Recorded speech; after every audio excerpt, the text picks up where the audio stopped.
오늘 주시는 하나님 말씀은 예레미야 33장 2절로 3절 말씀입니다. 이를 행하시는 여호와, 그것을 만들며 성취하시는 여호와, 그의 이름을 여호와라 하는 이가 이와 같이 이르시도다. 너는 내게 부르짖으라. 내가 내게 응답하겠고 내가 알지 못하는 크고 은밀한 일을 내게 보이리라. 아멘.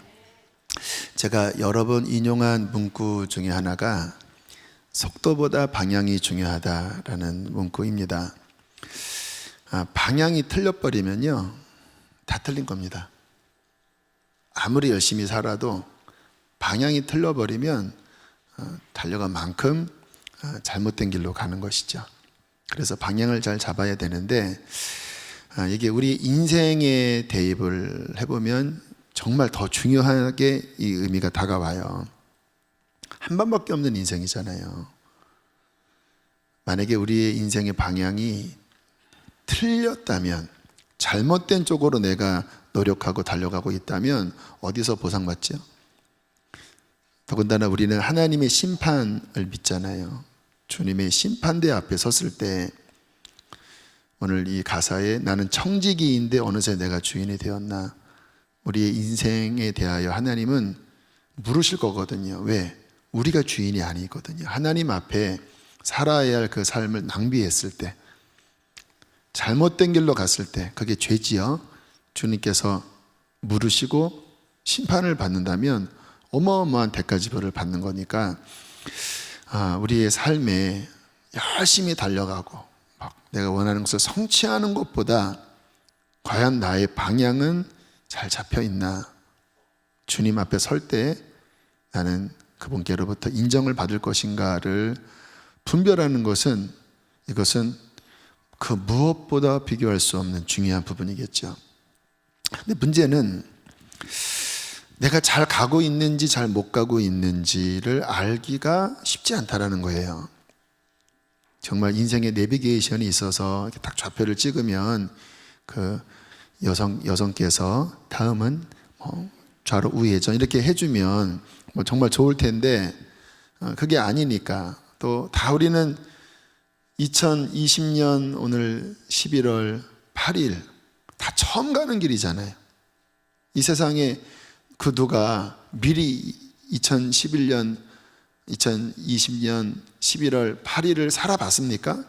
다 처음 가는 길이다 보니까 누구에게 묻기도 어렵고, 또 어떤 책을 통해서 100% 알 수 있는 것도 아니고, 참 쉽지 않아요. 여기 계신 분들에게 당신은 잘 가고 있어? 질문하면 아마 대부분은 확신 있는 대답을 못 하실 겁니다. 잘 모르니까. 제가 오늘 여러분에게 좋은 소식을 알려드립니다. 그 길을, 가장 바른 길을 알 수 있는 방법이 있습니다. 하나님을 만나는 거예요. 이러한 멘트는 여러분들 너무 식상하게 듣기 때문에 정말 그 본질에 대해서 어떤 면에서는 제대로 이해 못해요. 여러분 생각을 해보면, 아까 제가 말씀을 드렸죠. 누구도 가보지 않는 삶을 다 살고 있다고. 그러나 하나님은 역사의 주인, 시간의 주인이십니다. 그분은 모든 것을 아십니다. 그리고 여러분 한 분 한 분을 지으셨고 하나님의 영원한 목적에 의하여 이 땅에 보내셨어요. 그래서 여러분의 삶에 대해서도 하나님은 완전한 길, 어떻게 살아야 하는지, 또 지금 이 시대, 코로나 시대, 이 시대가 어떠한 시대인지 그 모든 것을 알 수 있는 분은 하나님밖에 없어요. 제가 아는 분 중에 기도를 깊이 하시는 분이 있는데, 어느 날 그 어떤 영적인 환상을 봤는데, 이 지구와 우주가 하나님의 손 안에 있더래요. 그분은 광대하신 분이신데, 우리들은 하나님이 나 같은 자도 알까? 세상에 수십억의 인구가 있는데, 수많은 별들이 있는데, 근데 하나님 손 안에 그냥 훤히 보이는 그 장면을 보면서, 와, 우리가 생각하기에 이 세상이 큰 거지 하나님 앞에서는 그냥 손바닥 안에 있는 거구나. 이러한 체험을 저에게 이야기를 해주시더라고요. 여러분의 인생을 하나님은 아시고 지으셨습니다. 그리고 어떻게 살아야 하는지를 그분께서는 계획하셨어요. 그런데 이게 운명론적으로 사라지는 게 아니라 자유의지를 주셨기 때문에 하나님과의 만남 안에서 하나님으로부터 내비게이션이죠. 그분으로부터 분별을 받아야 내가 잘못된 길로 가지 않고 다시 이렇게 조정해서, 그게 회개의 원어적 의미예요. 그러니까 다시 가야 할 그 길로 다시 이렇게 좌표를 찍고 가는 거예요. 근데 이게 어떻게 알아요? 하나님, 주인이신 하나님을 만나서 그의 음성을 듣고 그 빛 안에서 내 삶이 비춰질 때 비로소 인생의 방향이 바르게 잡혀질 수 있다는 것입니다. 그래서 저는 제 인생의 중요한 시간마다 내 뜻을 내려놓고 하나님의 뜻을 묻는 시간을 저는 늘 가지면서 살아왔어요. 저는 솔직하게 모르는 게 너무 많겠더라고요. 그러니까 어떤 사소한 것도 이게 해야 되는 건지 말아야 되는 건지, 심지어는 2011년도 개척 나올 때도 이제 사방팔방이 다 제가 개척할 수 있는 가능성이 열려 있는 곳이지요. 근데 어디로 가야 될지는 제 스스로 판단할 수가 없겠더라고요. 하나님이 나를 아실 텐데 가장 맞는 곳이 어딘지는 하나님이 아시지 않겠습니까? 그래서 하나님 앞에 정말 간절하게 묻는 시간을 개척 나오기 전에 가졌었어요. 2015년 이제 이쪽 부지 처음, 그때는 수자인 아파트도 없고 여기 다 벌판이었습니다. 그냥 언덕, 흙으로 쌓인 언덕이었습니다. 이 일대 전체가. 근데 이 땅을 보고 난 다음에 구입해야 될지 말아야 될지, 정말 이게 제가 어떻게 판단을 합니까? 저는 이렇게 뭔가 이렇게 추진력 있게 제가 막 사업 계획을 하고 그런 스타일이 아니에요. 어떤 분들은 제가 그런 줄 아는데 전혀 안 그래요. 그런데 이제 전에 있는 그 건물 월세가 관리비까지 해서 2,700, 800을 내니 이게 도대체 1년이면 막 3억, 4억까지, 이게 그러면 몇 년이면 이게 안 맞잖아요. 또 장소도 여기에 절반 가까이밖에 안 되고. 그러나 이제 그때 땅 구입할 때 금액이 그때 63억인가 됐으니까 그 당시에서는 굉장히 쉽지 않은 매입 상황이었는데, 일단 이제 저는 중요한 게 하나님의 인도하심이니까, 그분이 아시니까, 그분이 go 하면 나머지 해결되는 거고, 그분이 stop 하면 그럼 괜히 제가 가면 큰일 나는 거니까, 그때도 하나님 앞에 정말 어린 아이처럼 막 바지끄레기 잡듯이 매달렸습니다. 하나님, 저 안 해도 괜찮아요. 안 해도 괜찮아요. 주님의 뜻만 알려달라고. 그리고 이제 입당 다 짓고 2018년입니다. 그때 이제 1월에 이곳에서 그 PT 집회라는 이름으로 했었는데, 그때는 또 어떤 고민이 있었냐면, 주님, 이제 앞으로 목회를 어떻게 해야 돼요? 물론 알아요. 저는 제 그동안 목회 노하우로 그냥 할 수 있지만 그게 중요한 게 아니라 이 상황을 허락하신 하나님이 이제 이후로 그분이 원하시는 게 뭔지 그 좌표를 찍고 싶었던 거예요. 그거를 모르면 그냥 내 열심일 뿐이지 바르게 간다라고 할 수는 없거든요. 그러니까 이 목회를 하는 현장에서도 역시 주님의 지시가 필요합니다. 그때 주님께서 가르쳐 주신 게 선교였고, 그 후에는 또 다음 세대였고, 이제 올해는 또 코로나 상황이죠.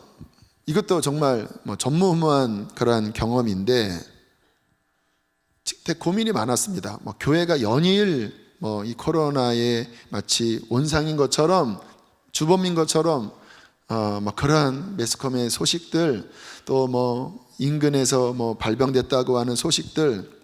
근데 저는 목사니까 또 하나님 앞에서 양들의 영적 건강, 영적 생명, 제가 이거 놓치면 안 되잖아요. 그러다 보니까 도대체 이 모임을 어디까지 해야 되는지, 또 5월 달에 뭐 준비하라 집회도 있었고, 뭐 주차장 예배도 있었고, 올 여름에는 뭐 수련회도 있었고, 해야 되는지 말아야 되는지, 정말 제 마음이요, 어느 때는 막 너무 막 괴롭고, 막 두렵기도 하고, 뭐 그런 시간을 보내면서 주님 앞에 어린아이처럼 매달렸습니다. 주님, 저 하나님의 제가 없이 제가 막 앞으로 나가고 싶지 않아요, 주님.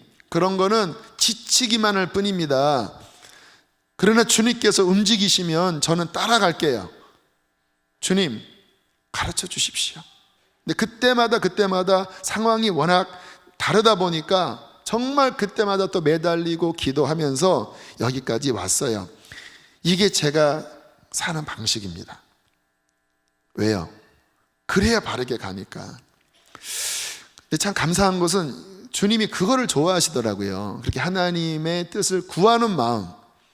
잠언 8장 17절에 이와 같은 말씀이 나옵니다. 함께 읽어보실까요? 시작. 나를 사랑하는 자들이 나의 사랑을 입으며 나를 간절히 찾는 자가 나를 만날 것이니라. 이게 이제 지혜서잖아요. 지혜가 하는 말이에요. 지혜인 나를 사랑하는 자들이 나의 사랑을 입고 지혜인 나를 간절히 찾는 자가 나를 만난다. 이렇게 하나님의 뜻, 하나님의 길을 막 어린아이처럼 사모하고 구할 때 가르쳐 주신다라는 거예요. 물론 제가 해보니까 응답받는 게 쉬운 거는 아니더라고요. 아까 이 장소, 이 수지 장소에 대한 말씀을 드렸는데 한 4, 5개월간 이 장소가 정해지지 않는 거예요. 이제 선화목자교회에서 1호 분립개척 나오면서 이제 장소가 깃발이 꽂혀져야 사람들이 뭐 이 인근이든 마음을 정할 것 아니겠습니까? 근데 어디를 두드려도 이 안에 사인이 안 오는 거예요. 그래서 너무 마음이 힘들었는데 한 6월경, 5월 말에서 6월경 이 전에 있는 그 신봉동의 그 상가에 딱 들어오는 순간 이 속에서 울리더라고요. 여기다. 근데 이게 귀에 들리는 음성이 아니에요. 어떤 분은 이런 부분에 대해서 좀 의심 있게 보는데 귀에 들리는 게 아니라 여러분 이게 고양이 소리도 있고 사람의 소리도 있고 사람과 사람의 소리 다 다른 것처럼 어떤 하나님께서 음성을 들려주실 때는 귀로 들리지는 않고 그러나 이 마음 안에서 주님이시군요. 그 감각이 있습니다. 저 같은 경우에는 이게 일단 기름 부으심이 임해요. 그러니까 은혜가 임합니다. 그 상황에서 은혜가 임하는데 그 예레미야 23장 28절 29절에 이와 같은 말씀이 나와요. 이 말씀의 배경은 이제 예레미야 당시에 막 거짓 선지자들이 막 그 잘못된 예언을 했습니다. 뭐 우리 안 망한다. 뭐 느부갓네살 왕이 우리 못 이긴다. 근데 그때 이제 예레미야는 아니야, 심판이야. 그런 예언을 할 때 이제 거짓 선지자와 참 하나님의 말씀을 전하는 선지자 사이에 하나님이 분별점을 주신 거예요. 여호와의 말씀이니라. 그 다음 읽어보실까요?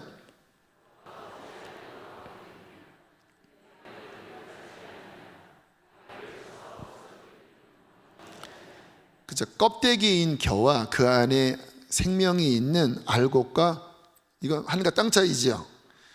빈 강정, 속빈 강정의 말을 하는 사람의 말을 하는 이 거짓 선지자들의 말과 생명이 있는 나의 알곡의 말, 이거는 하늘과 땅이다. 나의 말 안에는 불이 있어서 내 말은 그냥 허공을 치는 게 아니라 바위까지 쳐서 부스러뜨릴 수 있는 불방망이가 되어 나의 말은 능력이 있고 좌우의 날선 검과 같고 나의 말은 역사를 이루는 것이다.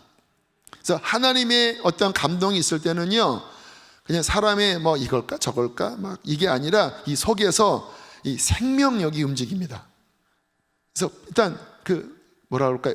내 심령 안에 어떤 하나님의 영적 감동, 생명력, 평안함, 뭐 어떤 고민이 딱 사라져 버려요.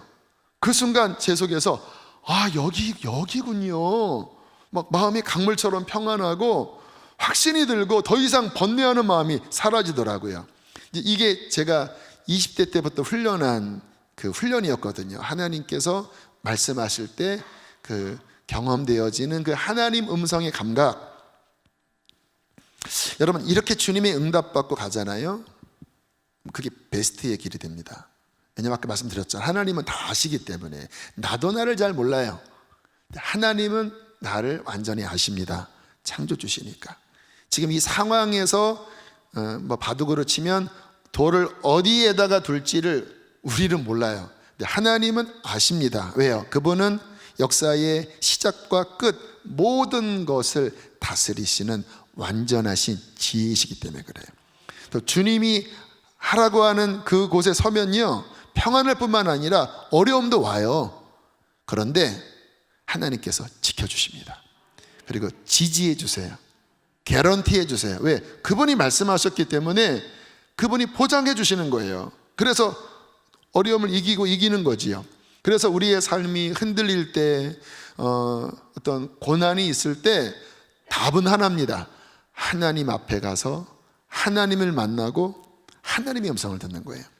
그 이지선 자매 알지요? 교통사고 화상으로 큰 어려움을 겪은 자매가 이제 처음 이제 화상 치료 끝나고 뭐 손가락도 거의 8마디인가요? 이게 절단을 하고, 또 이 처음에는 이 턱부터 해서 이쪽이 완전히 이렇게 화상이 너무 심해서 입이 안 다물어졌대요. 그렇게 입이 이제 벌러진 거면 이렇게 당기니까 그 침이 줄줄줄 나는 상황인 거예요. 이거 참 뭐 너무 비참하지요. 여기 중간쯤 그 중간 예배당 그쪽에 이제 앉아서 눈물밖에 안 나오고 하나님 앞에 따졌답니다. 하나님, 나 왜 살려주셨어요? 지금 내가 이게 살 수 있다고 보십니까? 하나님, 이 모습으로 어떻게 살아요? 하나님이 살려주셨으면 대책이 있어야 될 거 아니에요. 나 어떻게 해요? 뭐 손을 들어도 정말 이런 손을 들면서 그냥 완전 낙심해서 주저앉아 있었대요. 근데 하나님께서 이런 말씀을 주셨다고 합니다. 사랑하는 내 딸아, 내가 너를 병들고 약한 자들에게 희망의 메시지가 되게 할 거야. 그리고 너를 반드시 세상 가운데 세울 것이다. 눈으로 보고 내 스스로 판단하기에는 절망입니다. 자포자기예요. 기대가 없습니다. 사람답게 살 수도 없을 것 같아요. 그런데 하나님이 말씀하시는 거예요. 사랑하는 내 딸아, 나는 너를 알 뿐만 아니라 사랑해. 내가 너를 세상 가운데 들 거야. 그리고 약하고 병들고 힘든 자들에게 희망의 메시지가 되게 할 거예요. 이 하나님의 말씀에 비록 좌표가 잡히는 거예요. 스스로 생각하면 길이 하나도 안 보이는데 주님께서 오셔서 말씀을 하시니까 삶이 해석이 되고, 물론 힘든 거지요. 그러나 이유를 발견하니까, 또 그분께서 그렇게 하시겠다고 하시는 말씀이니까 그게 생명력이 있어서 그 마음에 이렇게 힘이 됐다고 그래요.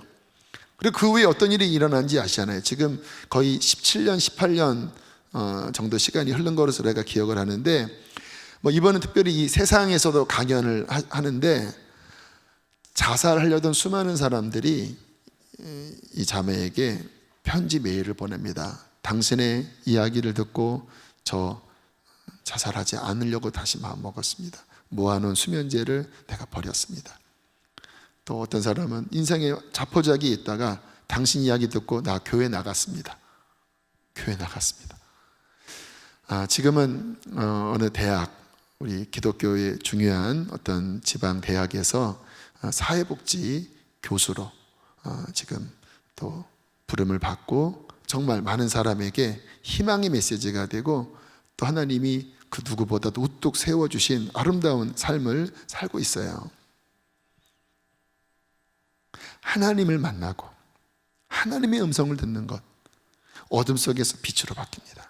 아마 이 가운데 나 너무 답답하다, 죽고 싶다, 내 삶에는 희망이라는 거는 눈꼽만치도 찾아볼 수 없어, 나 길을 잃은 것 같아, 그렇잖아요. 막다른 골목에 딱 섰는데 옴짝달싹 빠져나올 수 없는 그 상황에 있는 분들이 있으실 겁니다. 너무 우울하고 잠도 오지 않고. 여러분, 길이 있습니다. 하나님을 만나십시오. 그분의 음성을 들으십시오. 그러면 비로소 이게 이렇게 어둠이 거쳐지면서 내가 지금 어디에 있는지 어디서 잘못됐는지, 어디로 가야 하는지, 솔직히 인간적으로는 뭐 저리로 가세요 해도 힘이 없으면 그 말이 또 무의미한 거잖아요. 근데 하나님은요, 뭔가를 말씀하실 때는 하나님의 음성은 동사입니다. 명사는 뭐냐면 그냥 설명이에요. 동사는 할 수 있는 힘을 줍니다. 그래서 하나님을 만나 그분의 음성 속에서 그 길을 가는 것, 여러분 이것이 정말 인생답게 정말 제대로 살게 하는 저는 유일한 길이라고 생각해요. 제가 성경을 읽으면서 느꼈어요. 이제 지난주 월요일부터 다시 이제 창세기로 돌아갔는데, 성경은 너무 좋은 게 수백 번 읽어도 계속 요면 저면 계속 열려서 너무너무 좋아요. 보니까 하나님의 사람들은 탁월한 사람들은 아니었던 것 같아요. 그 당시에 뭐 영웅 또 뭐 힘센 사람들이 아닌데 특징이 있더라고요. 인생의 중요한 순간마다 하나님이 만나 주시더라고요. 여러분 믿음의 조상 아브라함 보세요. 뭐 저 어느 지역에서 그냥 우상장사였는데 하나님이 나타나셔서 너는 본토 친척 아비집을 떠나 내가 너에게 지시할 땅으로 가라. 거기서 내가 너에게 복을 줄 것이고 너는 복의 근원이 될 것이고 천하만민이 너를 통해 복을 받을 거야. 창세기 12장 4절을 보세요. 이 음성을 듣고 시작. 이에 아브라함이 여호와의 말씀을 따라갔고, 그냥 뭐 수천 년 전 뭐 중동 어느 지역에서 그냥 이름 모르게 사라질 먼지보다도 못한 존재를 끝날 존재였는데, 하나님 만나고 그 말씀을 따라갈 때 어떤 일이 벌어집니까? 그 인생에 엄청난 좌표가 잡히고 방향이 잡히는데 영원한 거예요. 영원한 거. 하나님의 구원 계획 안에 내가 너를 믿음의 첫 조상으로 삼을 것이고 너를 통하여 메시아가 나올 것이고 그 메시아로 말미암아 천하만민이 복을 받고 너는 위대한 자. 지금도 이 아브라함 이야기를 하고 성경에 아브라함의 이야기가 있고 저 하늘나라에 아브라함이 가장 높은 곳에 있는 것 아닙니까? 하나님을 만나 하나님의 음성을 듣고 순종을 하니까 이거는 뭐 엄청난 인생으로 나아가게 되는 것이죠. 또 이렇게 성경을 읽어보니까 성경의 인물들의 삶에 혼돈스러운 시간들이 있더라고요. 어디로 가야 할지 모르는, 망했구나 끝냈구나 하는 그런 상황. 아까 이지선 자매처럼 야곱을 보면 그런 면이 많이 나타나는데, 야곱은 좀 고생을 많이 한 사람입니다. 그 사람마다 인생의 면면들이 다 다른데, 이제 야곱은 형과의 이런 유산 분배 문제로 어떤 분쟁이 일어나서 이제 거의 쫓겨나다시피 한 거죠. 뭐 형이 죽이려고 하니까 이제 야반 도주 시킨 거지, 엄마가. 생각해 보세요. 처음 이제 집을 나간 겁니다. 처음 보는 외갓집에 찾아가야 되는데 자신의 인생이 이건 이제 뭐 축복은 고사하고 내일을 기약할 수 없는 상황이 된 거예요. 그래서 그 이제 외갓집으로 가는 도중에 하나님의 사람들의 특징을 말씀드렸죠. 하나님이 만나진 거예요. 창세기 28장 12절 13절 보세요. 꿈에 본즉 사닥다리가 땅 위에 서 있는데 그 꼭대기가 하늘에 닿았고, 이 하늘은 스카이가 아닙니다. 헤븐입니다. 헤븐. 하나님 계신 그 헤븐에 닿았고, 또 본즉 하나님의 사자들이 그 위에서 오르락내리락 뭔가 소통이 일어나고 있어요. 또 본즉 여호와께서 그 위에 서서 이르시되 나는 여호와니 너희 조부 아브라함의 하나님이요 이삭의 하나님이라. 내가 누워있는 땅을 너와 내 자손에게 주리라. 와, 이게 문이 열렸어요. 하나님과의 소통이 일어나 버렸어요. 이게 하나님 복의 핵심입니다. 이 야곱은 좀 더 많은 재산을 받고 싶었던 아마 동기가 컸을 거예요. 그런데 재산적인 면에 봐서 에서가 결코 부족하지 않아요. 성경 보면. 근데 진짜 복은 뭐냐면요, 하나님과의 관계 속에서 하나님의 언약에 참여하는 거예요. 그러니까 하나님과의 관계의 문이 열린 하나님의 사람이 되는 거예요. 에서는 인간적으로는 잘 됐어요. 성경 읽어보면 빨리 왕국이 됐는데 하나님과의 만남은 끝나버려요. 근데 야곱은 하나님과의 만남이 일어나요. 하나님이 그 인생을 비춰주시면서 영원한 길로 인도하세요. 14절 15절 내 자손이 땅의 태클같이 되어 내가 서쪽 동쪽 북쪽 남쪽으로 퍼져나갈지며 땅의 모든 족속이 너와 내 자손으로 말미암아 복을 받으리라. 아브라함에게 하셨던 그 복이에요. 15절을 함께 읽으실까요? 시작. 내가 너와 함께 있어 내가 어디로 가든지 너를 지키며 너를 이끌어 이 땅으로 돌아오게 할지라. 내가 내게 허락한 것을 다 이루기까지 너를 떠나지 아니하리라 하신지라. 내가 너의 삶에 복을 주었고 나는 계획을 했는데 그 아브라함의 복이 너한테 임한 거야. 너 비록 삼촌 집에 가지만 반드시 돌아오게 할게. 또 그곳에 가면 쉽지 않은 일이 있을 거야. 그 말이에요. 이 말씀 함께 하겠다는 말씀 뭐냐면 어려움이 있겠다라는 거예요. 그러나 걱정하지 마. 내가 지킬 거야. 내가 보호할 거야. 그리고 언젠가는 이 땅에 돌아오게 할 거고 너의 자손이 동서남북 사방에 흩어져서 그 자손으로 말미암아 천하 만민이 복을 받는 그 나의 영원한 계획의 길에 너는 이제 포함된 자가 된 거야. 와, 아마 야곱은 이게 무슨 의미인지를 100% 이해는 할 수 없었을 거예요. 뭐 성경도 없었던 시절이잖아요. 그러나 그 심령 안에서는 자신의 인생이 방황하는 인생, 도망자의 인생이 아니라 하나님의 영원한 뜻 안에 내가 그 길을 걸어가고 있다라고 하는 평안함, 어떤 영적인 감동이 그 안에 있었을 것입니다. 그리고 또 하나는 그래, 하나님이 나와 함께 하시니까 내가 가는 길 하나님이 허락한 길이고 하나님이 함께하는 길이니까 그래, 나는 어쨌든 망하지 않고 반드시 하나님의 그 뜻 안에 서게 될 거야. 이런 확신이 그 안에 있게 된 것이지요. 여러분, 이처럼 하나님 만나야 삽니다. 하나님 만나지 않고 살면 아무리 분주하고 아무리 성공한다 해도요 실패입니다. 방향이 잘못됐기 때문에 주님 앞에 가면 하나도 인정받지 못해요.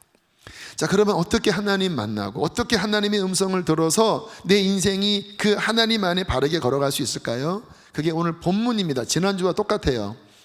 다시 2절 3절 보세요. 이를 행하시는 여호와, 그것을 만들며 성취하는 역사의 주관자인 여호와, 그 이름을 만군의 여호와라는 이가 이와 같이 너에게 이르는도다.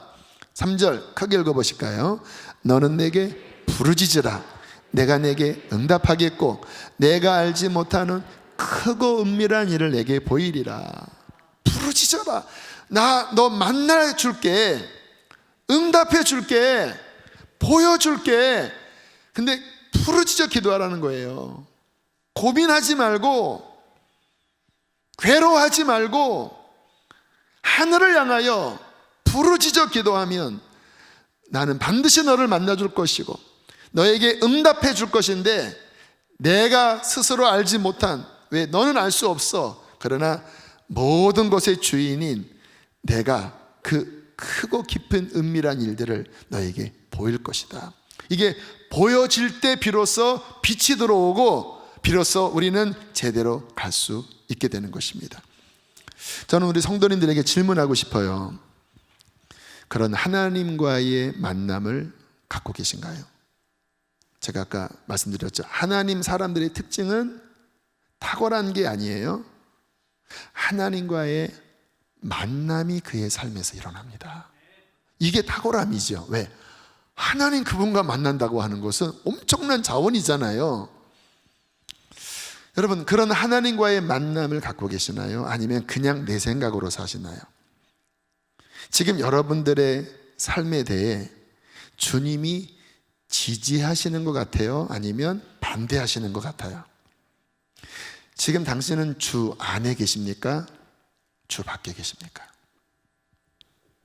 목사님, 너무 어려운 질문입니다. 하나님 음성, 하나님 만남? 저 잘 모르겠어요.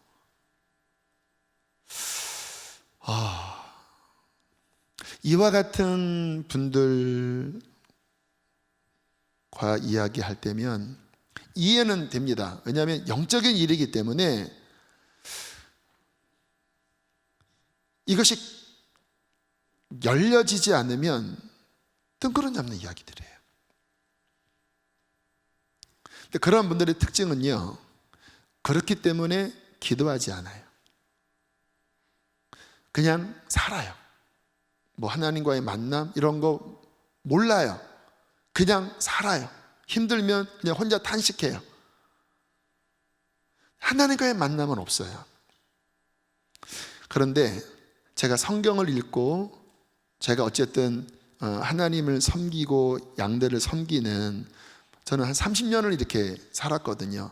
나이가 많지는 않지만 일찍부터 이 영적 사역을 했기 때문에 하나님과의 만남이 없이 교회 다니시는 분들은 거의 대부분 잘못된 길로 사는 거예요.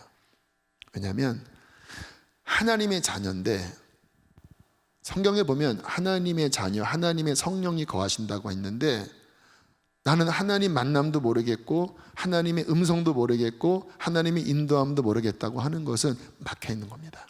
영적으로 어두운 상태예요. 왜요? 틀어져 있는 거예요.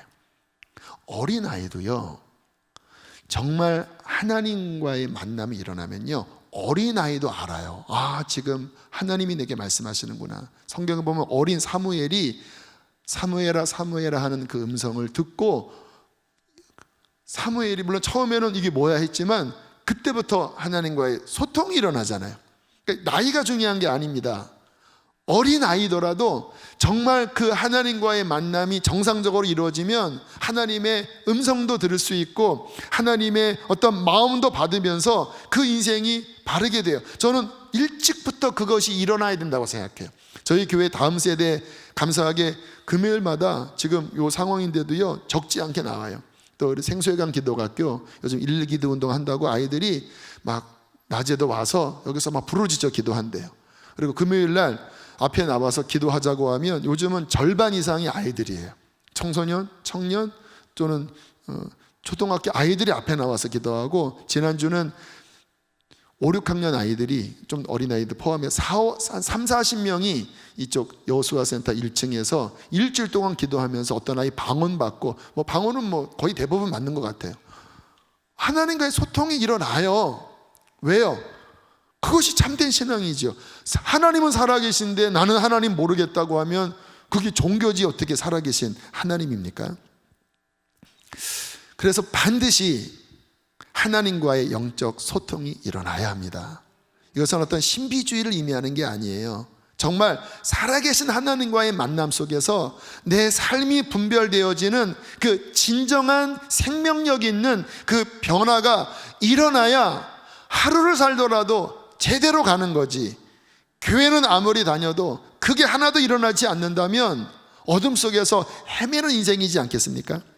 자, 야곱의 이야기를 좀 더 할게요. 이 야곱의 이 캐릭터는요, 이 자아가 강한 사람입니다. 이 야곱의 뜻이 움켜쥐답니다. 이렇게 이 욕심이 있는 거죠. 태어날 때부터 그랬어요. 이 형과의 경쟁. 왜냐하면 이 성경, 구약 성경에 장자가 유산을 거의 2배 이상도 받아요. 뭐 어린아이가 아는지 모르는지 모르지만 태어날 때부터 형 지기 싫어서 발꿈치를 잡고 이 새끼나 지기 싫어 하면 태어난 거예요.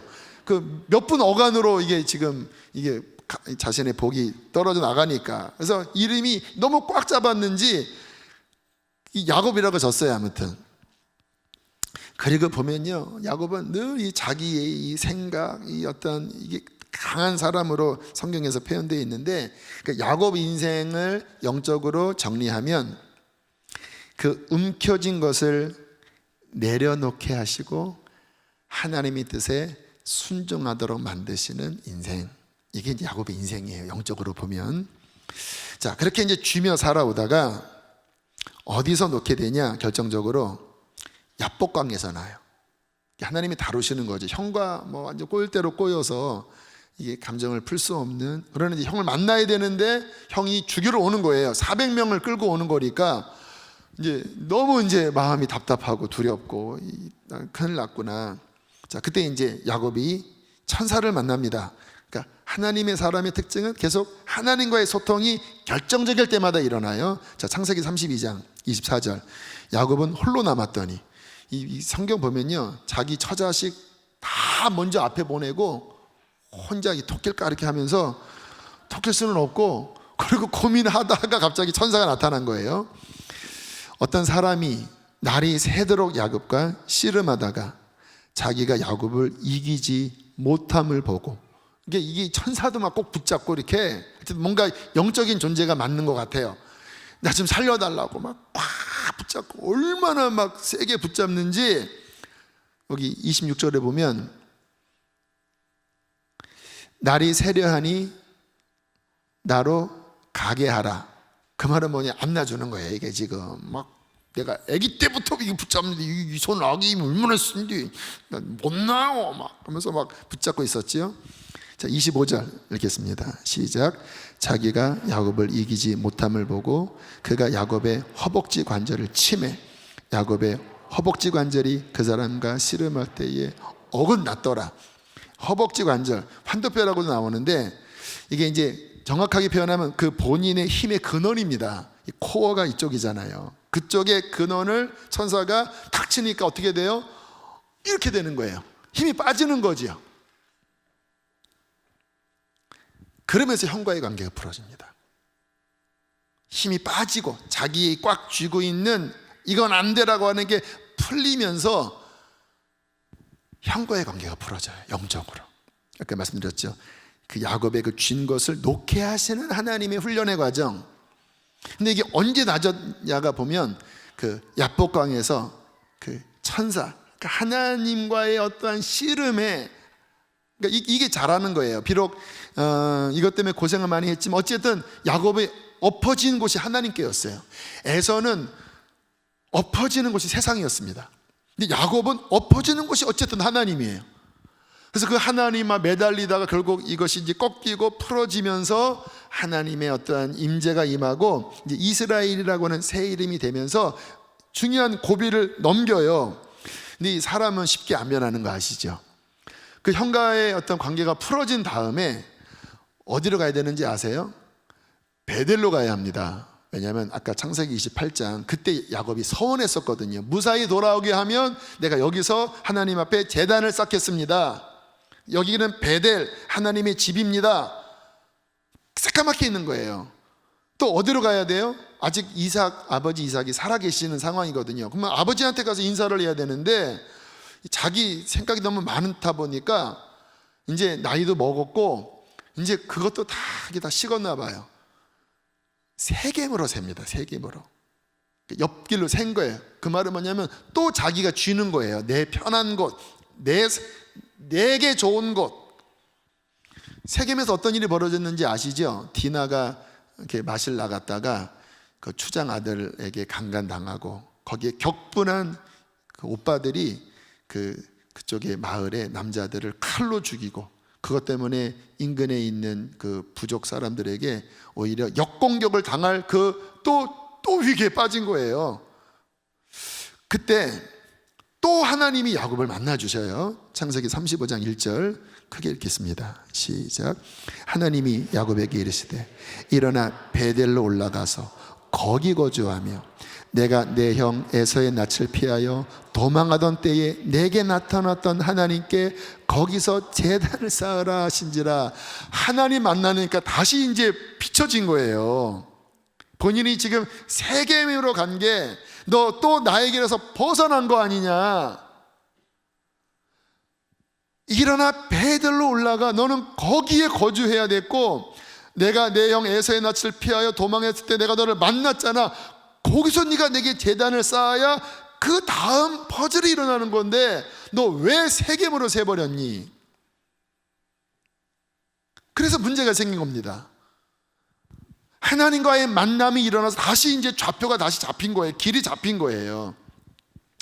오늘 성도님들의 삶 가운데, 또 이 말씀을 듣는 인터넷으로 예배드리는 당신의 삶 가운데 뭔가 하나님과의 관계가 막혀 있고, 뭔가 내 삶이 오리무중 같고, 뭔가 이렇게 길이 안 보인다면 아마 세겜으로 샜을 가능성이 커요. 세겜. 하나님을 만난 거 맞아요. 은혜를 안 받은 거 아니에요. 근데 어느 순간 또 길을 잃고 하나님과의 만남을 잃어버리고 또 내가 뭔가 세운 어느 쪽으로 흘러간 거예요. 어디로 돌아와야 합니까? 베델로 돌아와야 돼요. 저는 우리 사랑하는 성도님들이 정말 111 기도 운동, 그냥 단순한 어떤 운동이 아니라니까요. 어떤 하나님께서 뭔가 지금 기도를 자꾸 우리에게 요청하시는 것 같고, 그것은 단순한 요청이 아니라 뭔가 하나님이 우리를 만나기를 원하신다고는 마음이 들어요. 그래서 이번 주에 여러분들이 하실 숙제는 뭐냐면 교회에 나오십시오. 나와서 기도하세요. 처음에는 기도가 잘 안 되실 거예요. 왜? 뭔가 이렇게 틀어져 있으니까, 세겜에 있으니까. 그러나 여러분들이 기도하다 보면 하나님은 만나주기를 원하시는 분이기 때문에 은혜를 주기 시작합니다. 왠지 갑자기 회개가 터지기도 하고, 왠지 내 마음 안에 내가 이러한 부분 잘못했구나, 또 내가 이러한 부분 순종해야 되는 거 아니었나, 내가 너무 인간의 생각에 빠지지 않았나. 그게 뭐냐면 그게 하나님과의 만남, 소통이에요. 어떤 귀로 너 지금 잘못 살았다 이게 아니라 내 양심이 밝혀지면서 뭔가 내 생각이 영적으로 새롭게 비춰지면서 그 멀어졌던 하나님의 뜻 가운데로 내가 다시 이렇게 돌아오면서 점점 하나님과 연결이 되는 거예요. 그때 어떤 일이 벌어지냐면 이제 기도의 문이 열립니다. 그때부터. 그리고 기도가 깊어져요. 그냥 이렇게 입으로 중얼중얼 중언부언하는 게 아니라 이 속에서부터 기도가 올라와요. 그리고 그전에는 내 신앙생활이 무기력하고 삶도 무기력했는데, 왜? 하나님과 끊어져 버려 있으니까. 그러나 연결되기 시작하면요, 물 만난 고기처럼 내 심령이 다시 이렇게 활력 있게 움직이기 시작합니다.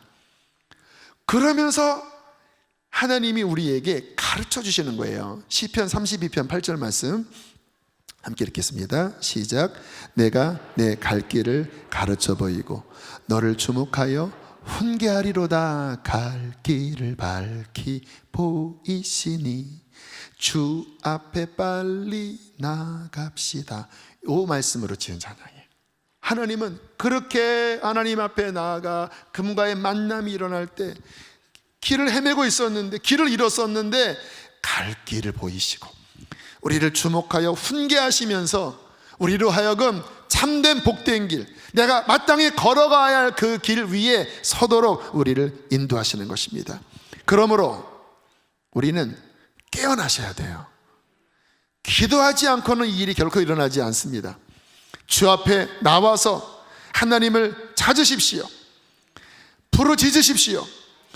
기도의 단이라는 표현을 했습니다. 여러분, 성경에 그 단이라고 하는 말씀이 많이, 아브라함도 가는 곰보다 단을 쌓았다고 하는데, 단은 흙으로도 싸고 돌로도 싸고 해요. 근데 출애굽기 20장 24절에 보면 이와 같은 단에 대한 말씀이 나와요. 내게 토단을 쌓고, 이때는 아마 이제 흙으로 쌓은 이런 상황이었나 봐요. 그 위에 내 양과 소로 내 번제와 화목제를 드리라. 내가 내 이름을 기념하는 모든 것, 여기 단입니다. 그러니까 영적으로 보면 여러분들이 나와서 기도할 때 그게 단을 쌓는 상황이 되는 거예요. 하나님 앞에. 그 위에 제물은 뭐예요? 여러분이 제물입니다. 나의 시간을 드리고 나의 기도의 중심을 드릴 때 우리가 하나님 앞에 제물이 돼서 올라가기 시작하는 거예요. 그전에는 단이 없으니까 하나님 안 만나주셨는데, 단이 쌓여지고 그 위에 산제물로 올려져서 30분이든 1시간이든 주여 주여 난 답답합니다, 주여, 이렇게 하다 보면 그게 이제 하나님 앞에 올라가는 거예요. 어떤 일이 벌어집니까? 내 이름을 기념하게 하는 모든 것 단입니다. 그곳에서 내게 임하여, 할렐루야, 주님이 어떻게 하신다고요? 임하신다라는 거예요. 그때 소통이 벌어지는 거예요. 소통. 그때 막 혼미했던 삶이 비로소 비춰져서 갈 길을 보이시고 주님의 훈계가 내 안에 들리면서 그 하나님과의 문이 열릴 때 하늘의 복이 우리 가운데 임하시는 것이죠. 이게 우리 신앙생활의 핵심이에요.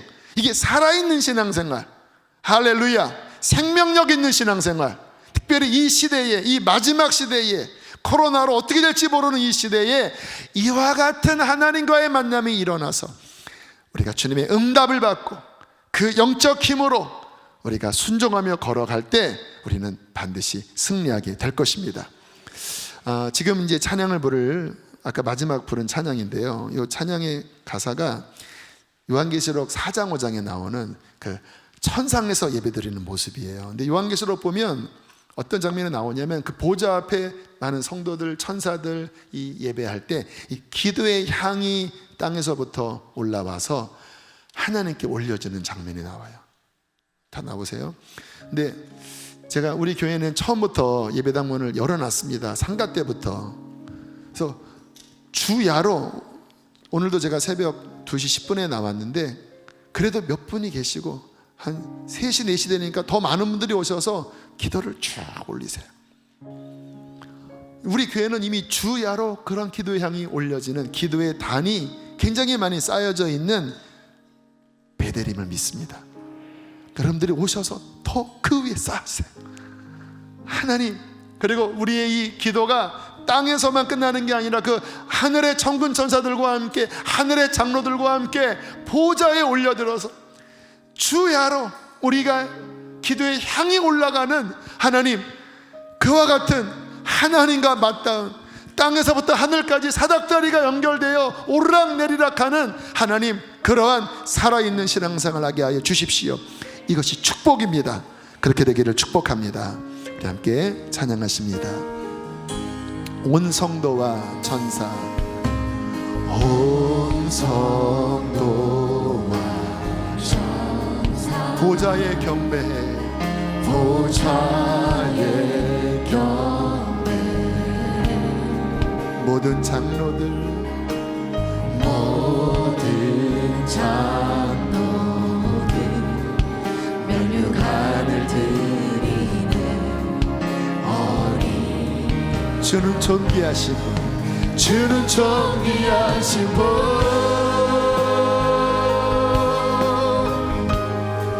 주는 존귀하신 분,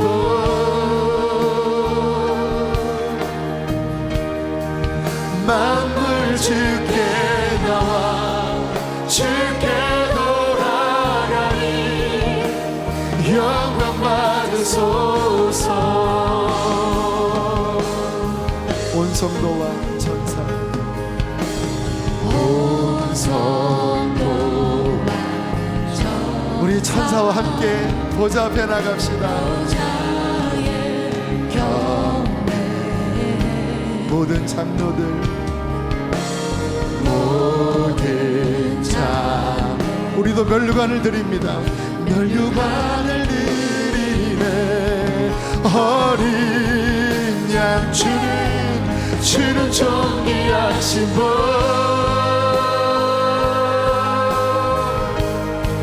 주는 존귀하신 분, 만물 주께 나와, 만물 주께 나와 주께 돌아가니. 우리 주 앞에 일어나실 분들은 일어나서 향기를 올려드립시다. 주는 존귀하신 분,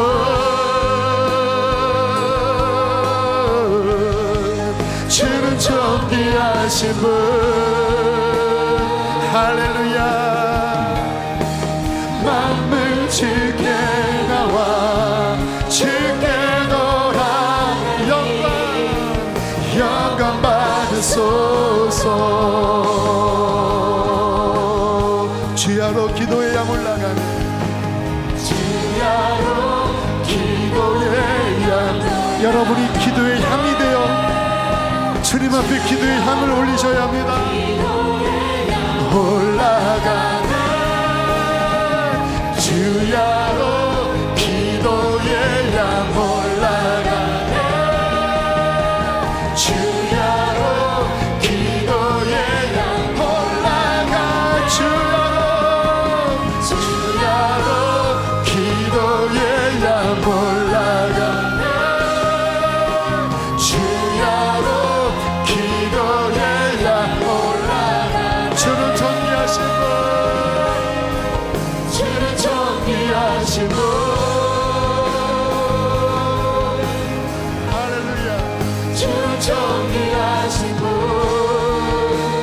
기도의 영이 부어지게 하소서. 주님, 만물 주께 나와 주께 돌아가니. 우리 한 번 더 보좌를 바라보세요. 우리 기도 기도를 받으시는 주님께 주는 정리하신 분, 주님 기도용을 보소서. 주는 정리하신 분,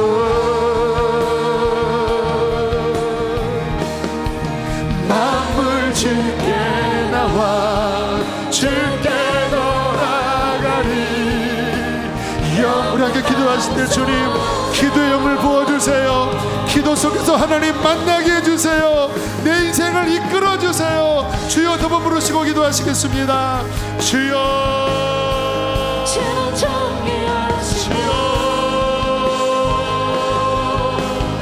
하나님 기도의 영을 부어서 기도하라.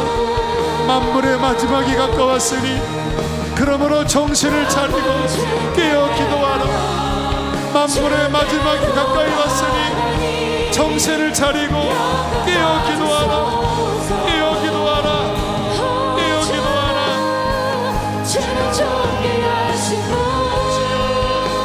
기도에 잠든 영혼을 깨우세요. 병든 영혼을 깨우세요. 하나님 만나야 삽니다. 하나님 만나야 삽니다.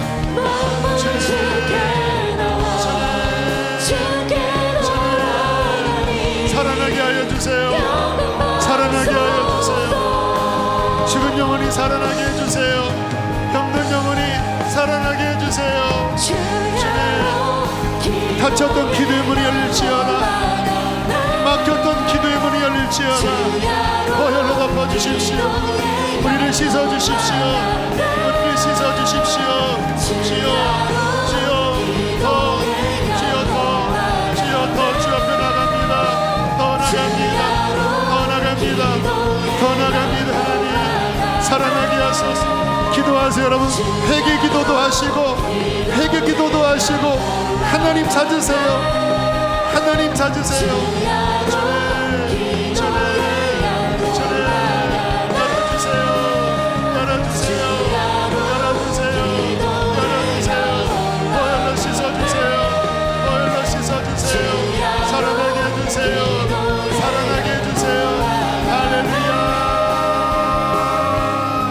주는 정리하신 분,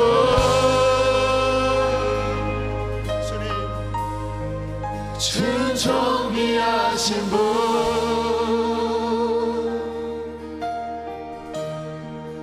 만물 주께 나와 주께 돌아가니 영광 받으소서. 한 번 더 주는 존귀하신 분,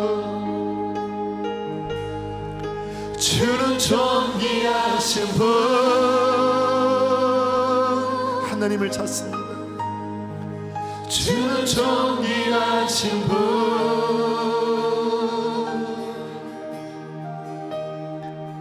만물 주께 나와 주께 돌아가니 영광 받으소서. 오늘 2시 10분에 나와서 기도를 했습니다. 2시 반, 3시, 3시 반, 4시, 4시 10분. 이제 일어나서 말씀을 더 다듬어야 하나 하는데 마음에 좀 더 기도하고 싶다. 좀 더 주님을 만나고 싶다.